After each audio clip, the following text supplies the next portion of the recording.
स्वामी जी, ज्ञान विज्ञान ये दो शाखाएं हैं और इन दो शाखाओं के आधार पर दो सिविलाइजेशन बनी, eastern civilisation, western civilisation. Eastern civilisation और वेस्टर्न दोनों पुरानी है। वेस्टर्न वालों ने आत्मा को इतनी तवज्जो नहीं दी, कहते हैं, लेकिन वो पूरा स्पष्ट नहीं हो पाए। और ईस्टर्न सिविलाइजेशन यानी हमने आर्यों की संतान ने आध्यात्मिकता को, ज्ञान को स्थान दिया। ज्ञान और ज्ञानी, विज्ञान और विज्ञानी, उन्होंने भौतिकता को पकड़ा और हमने आध्यात्मिकता, हमने चेतनता को तत्व, यानी एक जड़ पदार्थ है और एक चेतन पदार्थ है, दोनों के फील्ड अलग अलग हो गए, लक्ष्य एक है, सत्य की खोज, दोनों का लक्ष्य, कॉमन लक्ष्य पर दोनों काम कर रहे हैं। इसीलिए उनके बीच में ज्यादा विरोधाभास नहीं है। लेकिन आप जो विज्ञान को इतना प्रोत्साहित कर रहे हो, लेकिन जो समाज में एक धारणा बनी हुई है, विज्ञान, मोटी मोटी धारणा, मैं कोई बात को इतना ज्यादा नहीं समझता हूं, मोटी मोटी धारणा की बात करता हूं। लोग समझते हैं विज्ञान भौतिकता, ज्ञान आध्यात्मिकता। तो हम उस विज्ञान को हमारे लोगों के बीच में, खासकर हमारी सिविलाइजेशन में इतने गहरे संस्कार पड़े हुए हैं, तो इस संस्कारों को आप विज्ञान को हाईलाइट कर रहे हैं। तो किस तरीके से उनके गहरे संस्कारों को हम ये कहें कि भाई इस विज्ञान में आध्यात्मिकता भी है, कृपया थोड़ा स्पष्ट कीजिए। धन्यवाद प्रश्न के लिए। मैंने पहले एपिसोड में आप सबको बताया था कि भौतिक विज्ञान और आध्यात्म विज्ञान के अंदर बहुत ज़्यादा अंतर नहीं है।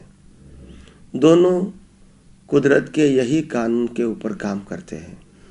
भौतिक विज्ञान 5 तत्वों को बिलीव करता है: जड़ तत्व, गति सहायक, स्थिति सहायक, टाइम एंड स्पेस। ये 5 तत्वों को भौतिक विज्ञान बिलीव करता है और वही 5 तत्वों के ऊपर उसका संशोधन होता है। और आध्यात्म विज्ञान यही 5 तत्वों को बिलीव करता है और प्लस 6ठा चेतन तत्व, आत्मा तत्व को ही बिलीव करता है। अगर आत्मा तत्व को बिलीव करेगा तो कर्म की बात आएगी, पुनर्जन्म की बात आएगी, कर्म और कर्म फल की बात आएगी, सनातन सुख की बात आएगी, बंधन और मुक्ति की बात आएगी। आत्मा तत्व निकाल दोगे तो आत्मा तत्व से रिलेटेड कोई प्रश्न आएंगे नहीं।